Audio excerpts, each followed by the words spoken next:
General George Armstrong Custer and his men of the 7th Cavalry wrote a glorious chapter in the history of America's fighting men. Custer was a man of fierce pride in his regiment and in his country.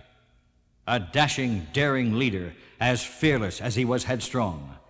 George Armstrong Custer was many things, but most of all, he was a great soldier who gave the last measure of his devotion for his country. By 1863, even before the end of the Civil War, George Custer, a graduate of West Point and a hero of the Battle of Bull Run and Gettysburg, had been appointed Brigadier General. He was the youngest general in the United States Army. After the war, Custer waited a long time for a command. Finally, with the permanent rank of colonel, he was ordered to Fort Riley, Kansas, and given the command of the 7th Cavalry Regiment. Custer, it looks like you and the 7th will be moving out. I've just received a dispatch from General Sheridan. What are my orders, General Hancock?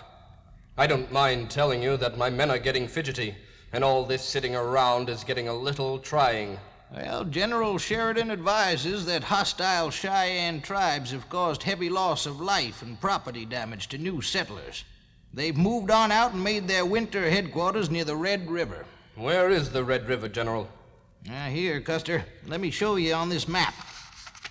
The 7th would have to cross here into Oklahoma, proceed south toward the Antelope Hills. To the west of these hills runs the Red River. Who is the Cheyenne chief? Black Kettle. That murdering savage? I thought he had been killed at Medicine Bend a year ago. Well, that was a false report. As a matter of fact, George, the word is that as soon as winter is over, Black Kettle will move to the Dakota Territory and join forces with Sitting Bull's Sioux and the Arapahoes. Such a buildup of forces would endanger the entire West and jeopardize the safety of every army fort west of the Arkansas River. Well, that's it, Custer. It's not just Black Kettle, but something bigger that's building up out there. Something bigger than any one tribe or any one chief. It's the whole blasted show, and we've got to stop it now. Set a course for peace or be faced with a showdown. Either way, General, the 7th will be ready. We'll move out at daybreak. Well, here are the written orders, George. Good luck. Good luck to you and the 7th. Thank you, sir. I would like to make one request. Name it. I would like to take the Indian scout California Joe with me. He knows the Oklahoma and Dakota Territory like the back of his hand. Well, now, I don't know. He's assigned to this post in my command. I'm not sure he'll want to go. I'll have to ask him. I just don't... I've already taken care of that, sir. He's ready to join the 7th. Custer, up to your old tricks, are you? I'm not sure I know what you mean, sir. Never you mind. All right. Permission granted. You're dismissed. Yes, sir. And thank you, sir. Oh, Custer. Yes, General. Just one more thing. Don't do anything foolhardy. Get the job done and let's see if Washington can end this Indian threat once and for all with a workable peace treaty. Just as you say, sir. Goodbye. Goodbye, Custer, and good hunting.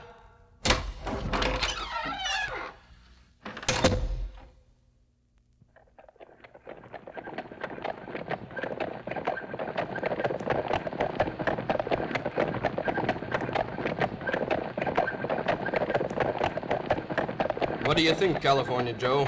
How many braves does Black Kettle command? It's this way, Colonel. Two of the Cheyenne's biggest chiefs, Dull Knife and Big Head, are moving past the Antelope Hills away from the Red River. I figure Black Kettle has moved his main camp away from the river and has set up a new site. Then let's go after Dull Knife and Big Head before they join up with Black Kettle. If we wait, their forces may be too strong to attack. You're the general, General. Lieutenant Cook, you'll take Company B. Move to the foot of Antelope. Major Elliott, Company C will skirt the hills and move around to the other side. I'll take the main force directly in. The Cheyennes will be trapped. Now, let's move.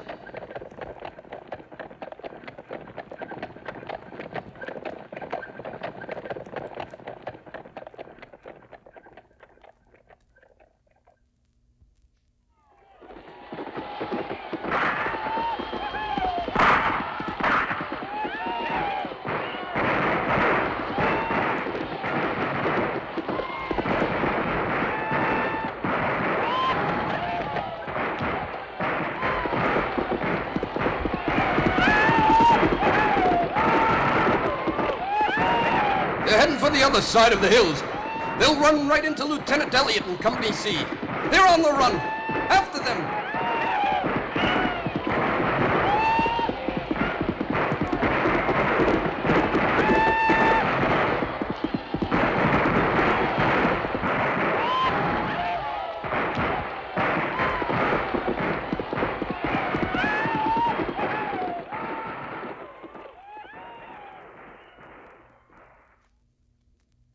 Captain Benteen, see to the dead and wounded. Major Reno, let's have your report. Sir, we suffered 12 dead and 8 wounded. Where's Lieutenant Elliott? Lieutenant Elliott was killed, sir. Colonel, Yes, California Joe. Colonel, over there. What is it, Joe? We got us a real prize package, Colonel. We got us Dull Knife, alive and kicking. Tie him to that horse, Major Reno. Get the men mounted. We're heading for Fort Supply, and then we're going back out again for Black Kettle. Okay, men, mount up. Let's move.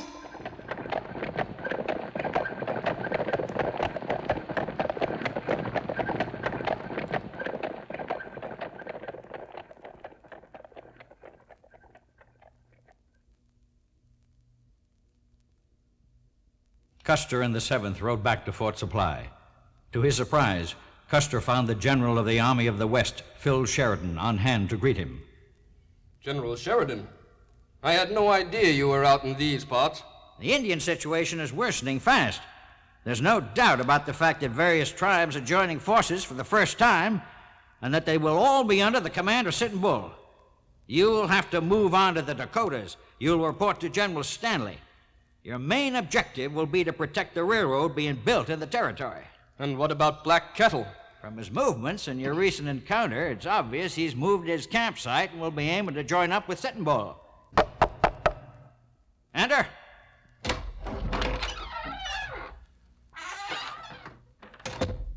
What is it, Major? Sir, California Joe has just received word from the Indian scout Little Fox that Black Kettle has captured some white women and children. Good God. When did this happen? Yeah, the attack took place a fortnight ago. Little Fox rode all night and day to catch up with the regiment and report the incident. Custer, this is terrible.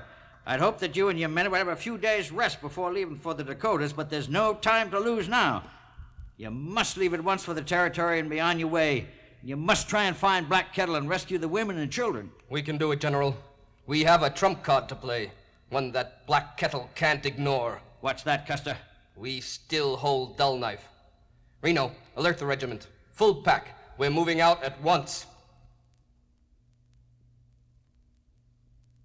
General, now that we've finally located Black Kettle's village, what are your plans? Do we launch a surprise attack? We wouldn't stand a chance, Major. Neither would those women and children. The minute we moved in, Black Kettle would have them killed. No, there's only one way to handle this. I don't follow you, sir. What are you up to, Colonel?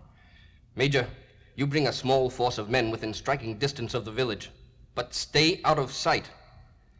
I'm going into the village alone and unarmed.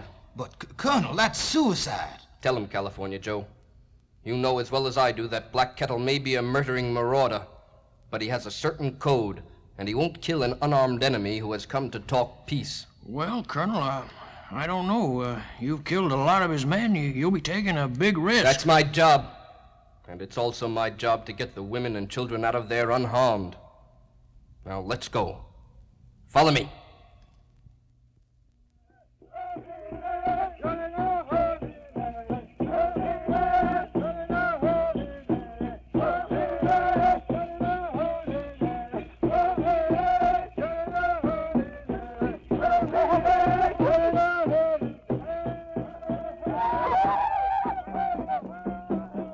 Keep your men quiet. Not a sound. Here, hang on to my sword and gun, California Joe. Well, let's hope this works. Good luck, sir. Major, that there colonel of ours is either the biggest fool I ever did meet or the bravest. I ain't made up my mind which yet.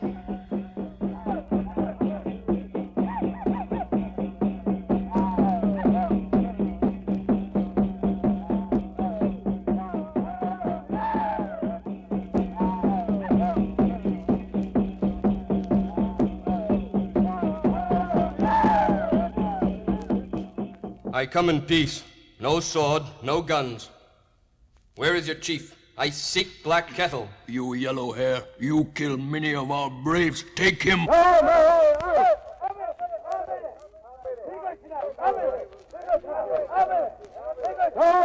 go! I'm here to speak with Black Kettle. Let loose, I say. Stop! Release him! Black Kettle. I am Chief Black Kettle, and I know you. You are chief with yellow hair. You ride like wind, fight like devil spirit, kill many of my people. Now you come here. Where are your pony soldiers? I come alone. There are no soldiers with me. He lies. I say kill him. I say kill him now. Big Head, I am chief. I say when to kill. You hold your tongue. Black Kettle, you must listen. I come in peace because innocent women and children's lives are at stake. You hold these innocent people prisoner. I ask that you let them go. He speaks of innocent people. What of innocent squaws, Indian squaws, and children that white man has killed? What of them, yellow hair? I am a general, not a killer of women and children, Big Head. Do not speak to me in this way. I have killed many of your warriors, but not your children. It is you who lies. No white devil can say this to me. Hold them off! Stop! I cannot be held back. I cannot be disgraced by this white dog. You will do as I say. Fight when I say. I do not fear Big Head. I have called him a liar, and I say that he would kill women and children. I say Big Head is a coward. You have spoken words that cannot be taken back. Now I cannot grant you any favor until Big Head receives satisfaction and pardons you. I have come in peace, but I will not back away from any man. It is Big Head that has spoken words of hate. I say we fight to the death, here and now. Then so be it. Yellow Hair, you will fight. If you win, I will consider your request. I'm ready. You name your weapons, Big Head. Tomahawk and knife. We will form circle. You will fight in that circle, and only one of you will walk out of that circle.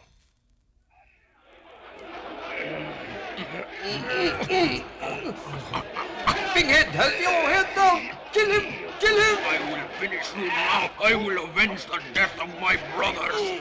I'm not finished yet. Big Head has fallen. He's bleeding. It does not move. Big Head is dead. Yellow Hair, you have killed a brave warrior. Now you must go. Go, before my people turn in their anger and sorrow and destroy you. Go! I will go, but not without the women and children. This is what I came for. I will not leave without them. I did not say I would release them, only that I would consider this favor. Then consider this, too. We hold Dull Knife captive. What? Release your prisoners, and we will release Dull Knife, safe and unharmed. We thought Dull Knife was taken in battle by Great Spirit. He lives, but only so long as you do not harm your prisoners. What is your answer? I must have it. Take women and children. Return Dull Knife to me and his people. Having rescued the women and children, Custer now led the 7th across into the Dakota Territory and reported to General Stanley and General Terry. The Sioux Nation had now gathered all of the hostile tribes under one banner and the leadership of Crazy Horse and Chief Sitting Bull. They were determined that the railroad would not go further and that the white man's westward expansion would be ended once and for all. Custer, we have received direct orders from President Grant. We are to seek out Sitting Bull and end the Indian resistance in the West for all time. That's good news, General Stanley. And the 7th can do the job. The 7th can't handle this alone. The expedition will be under the command of General Terry. He will fill you in on the details. Thank you, General. The Sioux are somewhere in the Yellowstone River area in southern Montana. I know the territory. I know you do. That's why the arrival of the 7th is so vital to this expedition. There's a valley just beyond the Yellowstone River and Wolf Mountain. The valley is bounded by the Bighorn River and the Little Bighorn. Custer, you take the 7th. March into the valley from the south. Colonel Gibbon will march into the valley from the north. If the Sioux are located there, you'll have them locked between you in an inescapable trap. It's a great plan, General. I'll meet you and Gibbon's force on the morning of June 26th and bring up the artillery. Our heavy guns should finish the job. Is everything clear? Quite clear, General Terry. Well, then move your men out, and I'll see you on the 26th. Custer arrived with the 7th at the entrance of the Little Bighorn on the 25th, 1 day early. Neither Colonel Gibbon nor General Terry were anywhere in sight, nor were any Indians. Major Reno, what do our scouts report? Not a sign of any troops, and not a sign of the Sioux. Gibbon and Terry may have run into trouble. What if we spot the Sioux? Do we wait? If they're anywhere near this valley, our job is to drive them out, with or without help.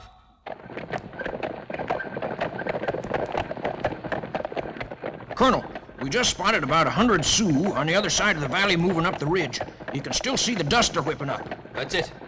Sound the call, bugler. Captain Benteen and Major Reno will split their forces and cover the other side of the Bighorn.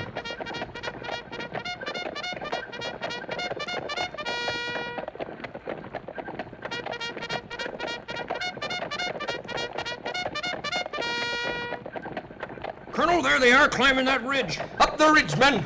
We'll catch up to them on the other side of it. After the Indians rode the 7th, following them up the ridge, and then as they got to the top and looked down... Whoa! Hold up! Good God, there must be 5,000 of them. We've been led into a trap. We'll split into 3 units. Get ready for their attack. Make sure the left flank and the right are covered. I'll try to hold the ridge and crack the center of their attack. Look, here they come. To the attack! Ready, men! Charge!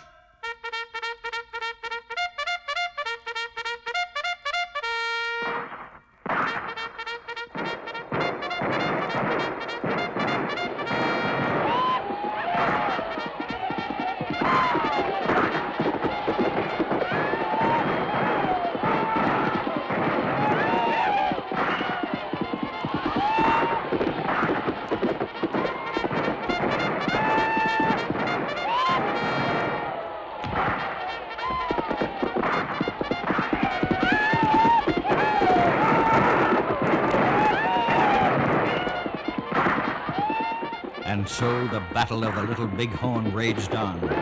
First, Custer's left flank was destroyed, and his right was wiped out. Only Custer, with some 20 men, remained on the ridge.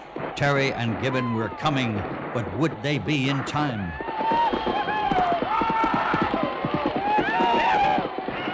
Colonel, they're reforming again. Let's make a run for it. Back down the other side of the ridge. If we can reach the river, we can cross it and escape. Ready? Let's go! They've sent a force over to block our way to the river. We'll have to fight our way through before their main body attacks again. We can't make it. Form a circle! We'll make our stand here. Soldier, hold that regiment flag high. Don't let it drop. Let's show them what the 7th's made of. Here they come.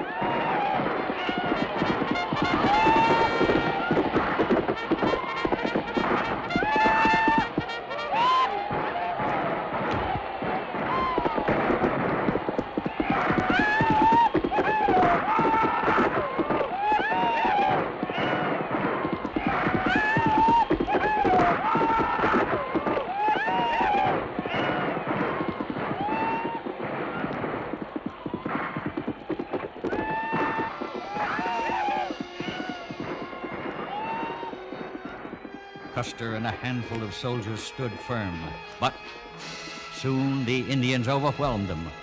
Custer and the 7th fought and died to the last man. The Battle of the Little Bighorn was over.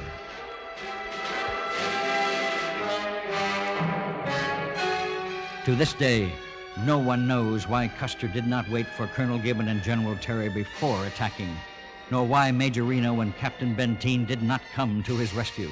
But to this day, we still remember this wild, courageous soldier, and we remember, too, the bravery and heroism of the 264 men of the 7th Cavalry who fought to the bitter end at Custer's last stand.